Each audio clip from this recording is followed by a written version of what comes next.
What's up, you guys? It is Mr. Game & Squatch here, visited by the King of Games 98. And I'm glad he's back, because as if you saw my Luke unboxing video, you saw how depressed I was without him here. It's just not the same without my dude here. Well, I mean, alright, let's be honest, you don't like Luke anyway.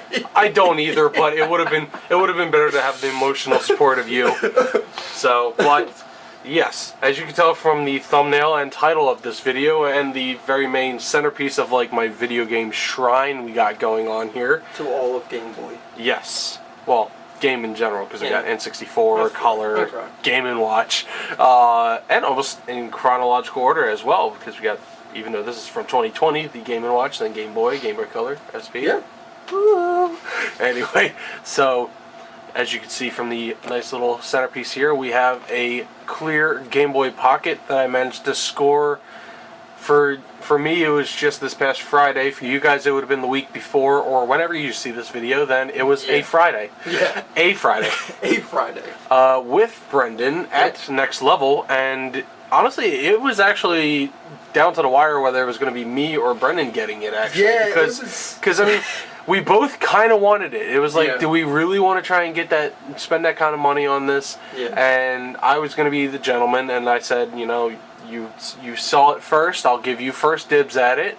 And then when it came down to the day we were going to go, I was like, you want a coin flip for it, and fist bump, and he's like, or, you know, fist fight, you know, something, and he's like, you did say that I could have first dibs because I saw it first, and I'm like, you know what, I can't fight that. So, respectively, we settled on it because he ended up seeing the Vita, was it? The PlayStation TV is what it's called in the US, but in Japan, it was promptly called the PlayStation Vita TV. There you go. So he managed to score himself that, and probably something that actually pales in comparison to this, if you're, in my opinion, this extreme green Game Boy Pocket, which it looks like it's like, God, what gutter did they just pull that thing out of the trash? No, that's just how this came. Yep. It was that Nickelodeon neon glow stick hybrid green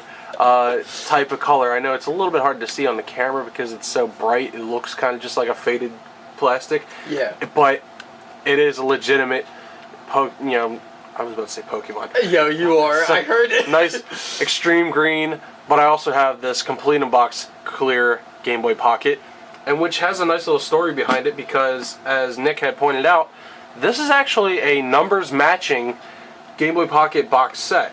And I found it very interesting when you said to me that after you posted in the Handheld Enthusiast? No, I posted in the Game Boy Facebook group on Facebook. The one guy was like, he's like, I've been doing this for years, like since the 90s, and I have never heard somebody say, I've never heard matching numbers matching in the context of video games. Well, okay, so let me explain, because I was fully aware of this, and I understood exactly what he was talking about. That's not just with Game Boys, that's any console. Yeah, because I mean, it's a little bit hard to see, because some of this is kind of peeled back, luckily, without me actually doing any of the extra damage. You can see there's a cutout in the box. Oh no, don't do that anymore. There's a cutout in the box, as any handheld system, anything at all, has a cutout in the box. Well might have just been with Game Boys. Well, no, Super Nintendo and GameCubes did it as well. You know what? No, you're right. Yeah, you're right. Okay. I think mostly Nintendo did that. Probably Nintendo products just did that. Possibly, yeah. But yes, but you could see that this has the sticker on here of the serial number for what the Game Boy is, because it looks like, I think you said it might have been a mail-in thing, because usually this isn't on the box when they send it in, because it says retailer must mail this card immediately to validate customer proof of purchase. So either somebody, you know what I'm thinking?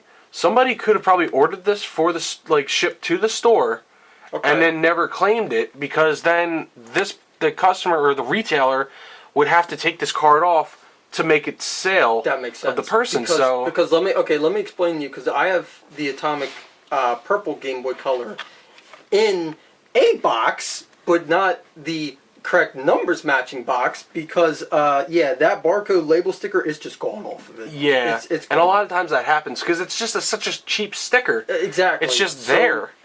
with my Atomic Purple Game Boy Color, my box does not have that. My box is just the other side of the box with the window cut out. Which a lot of, like I said, Nintendo does. What that window cutout was for is so that you bring it up to the register, they'd scan that barcode, and that's how they would actually ring it up. Exactly. So for that to have that mail away card on it, I'm thinking that's what it meant or was there for.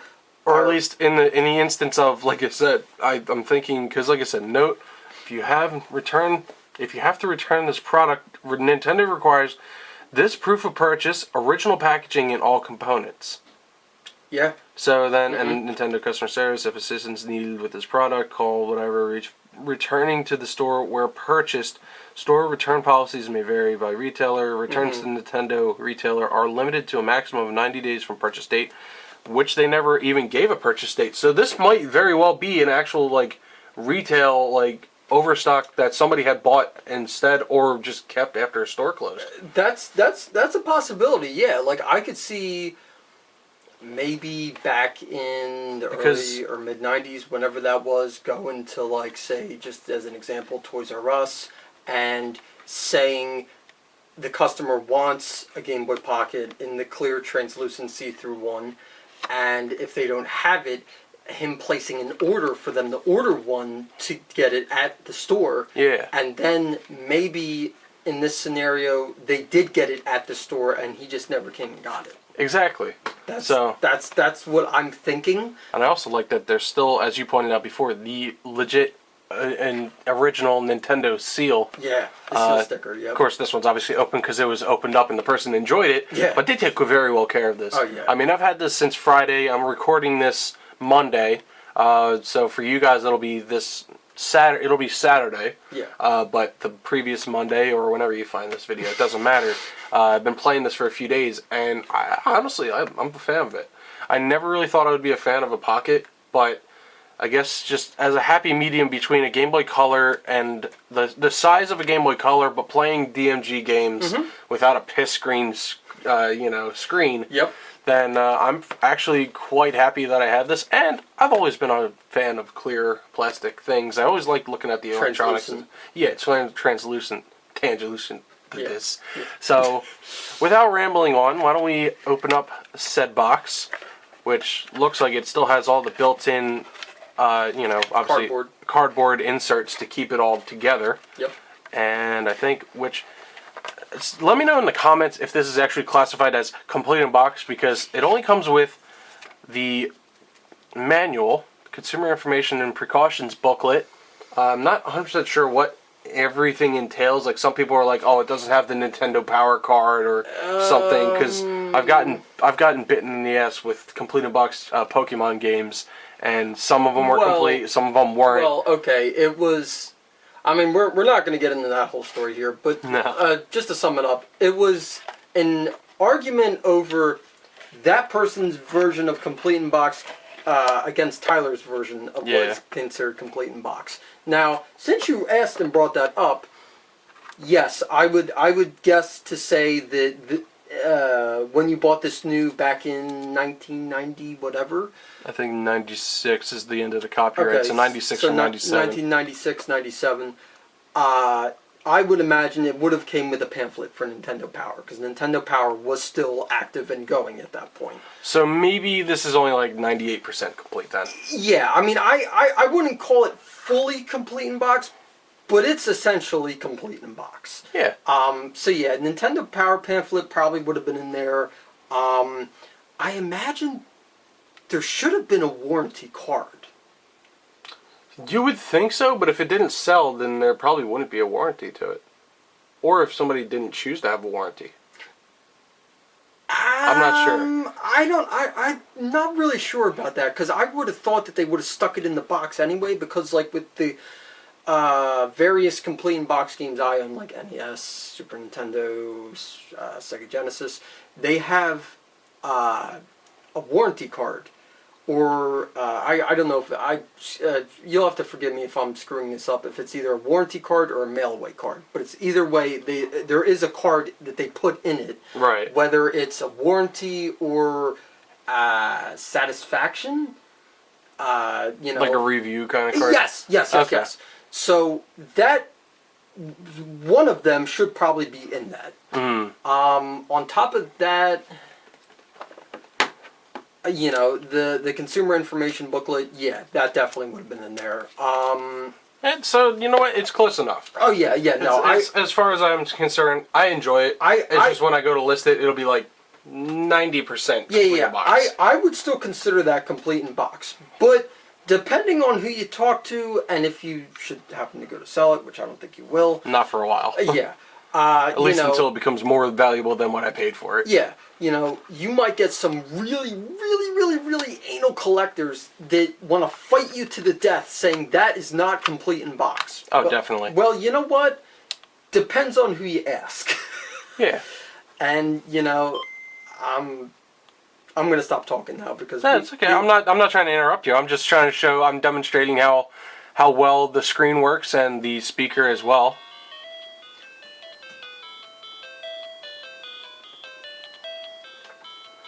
For Mother Russia, I played this game in its honor. So yeah, I think that's really just gonna boil down to, depending on who you talk to, they're gonna have their own definition of what complete in box means. Definitious, fergalicious. I can't even believe he referenced that song. So as you can see, it works very well. The only downside was, well, probably two little downsides. When Nick showed it to us, which was very nice that he did that. You know what? The guy at Next Level, if you guys are even in like the Blackwood area or around there in New Jersey, I highly recommend going to this place because the guy is solid. Okay, you should link his website. I will link the Facebook page on and the bottom the Facebook here. page. Yeah, you could do the website and the Facebook page. I will link something so you can find this place, or just in general look it up on Google. Yeah, Next Level Video Games, Blackwood, New Jersey. Yep. I would definitely recommend going there because, like I said, the guy was solid. He did admit, yes, as you can see there, it's not your imagination, it's not a scuff or fingerprint. There is just weird fading on the plastic here. And I'll admit, this little stuff down here, that was actually me because I took the stuff apart and the screen popped out. So I kind of crazy glued it and a tiny bit came out there. I mean, that's... Which is not the best thing to do, but when you got the original glue and it just flakes off, if I decide to get a new screen, it's not going to damage anything else. You know what? That's so minor, though. Exactly. So, it was that, and then also there was really bad corrosion on the side here, but luckily, with some vinegar, which, if you guys didn't know, if you ever have battery corrosion or anything, any kind of corrosion or whatever, I highly recommend soaking it in vinegar. Because as you can see there, the battery terminals are spotless now. Man, they look really clean. Exactly. So, and they were like green. Yeah, so. Nick is Nick is the owner of Next Level Video Games. I don't think we mentioned that. Yeah.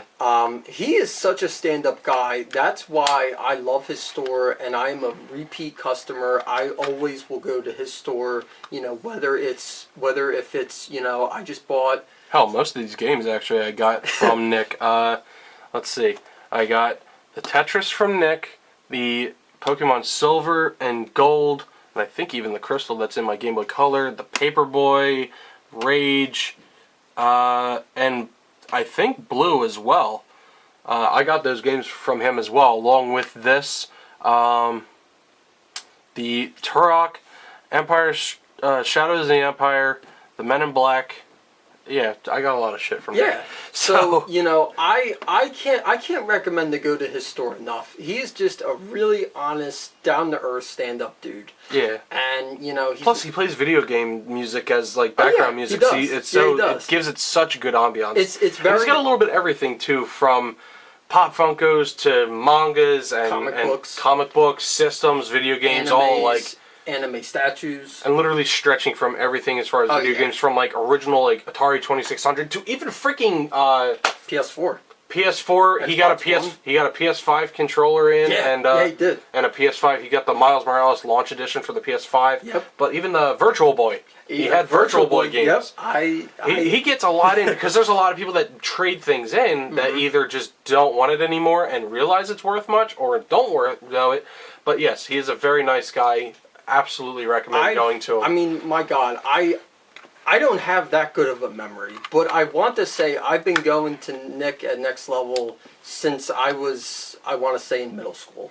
If not middle school, then and I think you even turned him on to me, or you turned me on to him as well. Yeah, if not middle school, then like freshman year of high school, I've been going to him. So, you got to figure that's at least 5 or 6 years, and that's dedication. Exactly. Like I said, you got to have great customer service to come correct like that. Yes. I mean, seriously. Yep. So, yes, I'm very happy with having this and being able to make this video. Did you mention how much you actually paid for it? I did not. That's actually a very good good point there. Okay. Normally, he had this sitting at retail, for his price, he had it set at $80. And so I traded in a lot of stuff. I traded in all my Pop Funkos, I traded all this stuff in, and ended up getting this for $25. And yeah, Steal. exactly. So I got it for $25, and normally I saw on the tracker app that you use that I'm starting to use as well. Game Eye. Game Eye is called. If you want to look for it in the App Store, it's Game Eye. All one word. All one word. Game Eye, and it's a blue icon, looks like an eyeball. Yes. Yes. I use that, and he uses it almost religiously. Oh, yeah. Gives you prices from, like, PriceCharting.com, eBay, and all that. And I've seen that, like, an average price for complete in box, probably, like, almost mint condition, complete in box, it's going for $130. Yeah, so... Which is not bad, which would probably include every single insert and probably a very, like, almost fresh out of the factory kind of Game Boy, but it's still roughly $80 is a good value for what it was with the little fading there and the terminal thing. So, like I said, I'm very happy with this, and I'm glad you were able to scoop up the green Game Boy as well. Oh yeah, I'm very happy with that too. Even though I will say I did spend a lot more than what Tyler spent on his. Oh, definitely. That extreme green is definitely a lot more valuable than this. I think I saw that one was like going for like 160 or something like that, and Nick was more reasonable with that. Oh as well. yeah, and by no means am I saying that I'm mad because I spent more than Tyler did on his, because in reality I agree with you. I think this one is the rarer of the two, even though by no means yours is very nice though too. Cause it also has the nice sentimentalness of like confirming, because like I said, I even said this in the Facebook group as well. Anybody can say that this is the original box. Yeah. And like say if I was alive in '97, I was only born a year later. And if I was alive and young in '97, and I kept this Game Boy with the box and can confirm myself that is the original box, that's the only way. But even then, if I go to resell it, the only person's only got my word to go off of. Right. I have the literal... I'm going to turn this off. I have the literal mailing slip on the back here that confirms that the two numbers are exactly the same. The MG 11 56 28 465. Yep. Exactly the same as you can see there, if you want to take a moment to look. So, that's more or less happier with me. Oh yeah. So, and also knowing that other people were like, wow, really? I never heard that. Yeah. So, I think that'll do it for this video. Hopefully this was very informative to you guys, and I hope you enjoyed it as much as I did. Yeah, maybe you learned something. Yeah, maybe you learned something new. And so, if you haven't already, check out some of my other videos that are mostly toy unboxings, of course. Or better yet, if you haven't, check out that Game & Watch unboxing and teardown that I did, which is almost at 200 views now. Impressive. It's at 199. Nice. I'm very happy with that, so I would appreciate it if you guys checked out that video. Check out Brendan's channel as well. Really appreciate it. And I just hope you guys stay happy, stay safe, and check out Next Level as well. And we'll see you guys again in the Squatch Den.